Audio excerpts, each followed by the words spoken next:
Okay, so I've got Kai in here, and what we're going to do here is just talk about some of the stuff we're already doing and just reiterate a couple of really key points around safety and where we're the most powerful.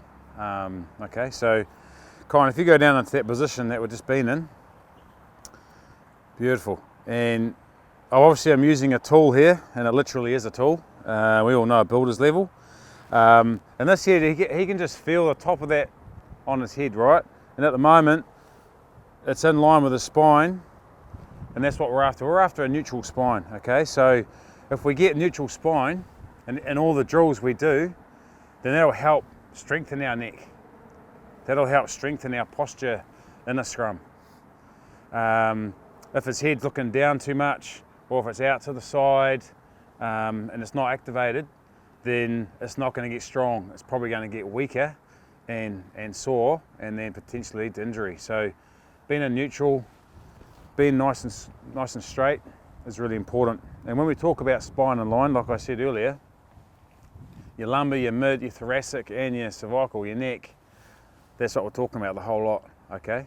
That way they start to build strength in the spine, the neck, they get confidence, and in the end they'll start chahooing and loving it when they're in there too, because it's all helping. Okay, drop to your knee, mate, have a rest. So that's part of what I use as a tool to help them understand if they're not too sure. And so some players might think, just come off your knees about an inch, but leave your arms long. So you can see there, he might think he's in a really good position. All right, so this tool itself will help. Okay, bring your hips up a bit more. Yep, perfect, excellent. And then some guys might just struggle getting that right and connecting all the dots. So just a really easy way for you or a player could come over and help them out. And going back to the neck, like at the same time we can do isometric drills while they're there. So if he pushes his head into my hand, and as a prop, as a tighty particularly, or a hooker, those sorts of things in the specific position can really help him. He's just putting a little bit of tension against my hand. And then I could push it down a little bit.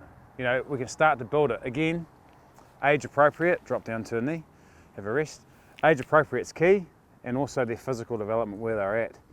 Obviously, if you're aiming at club rugby, we can really start to work on isometric drills with the neck and all the weights in the gym, harnesses with the neck.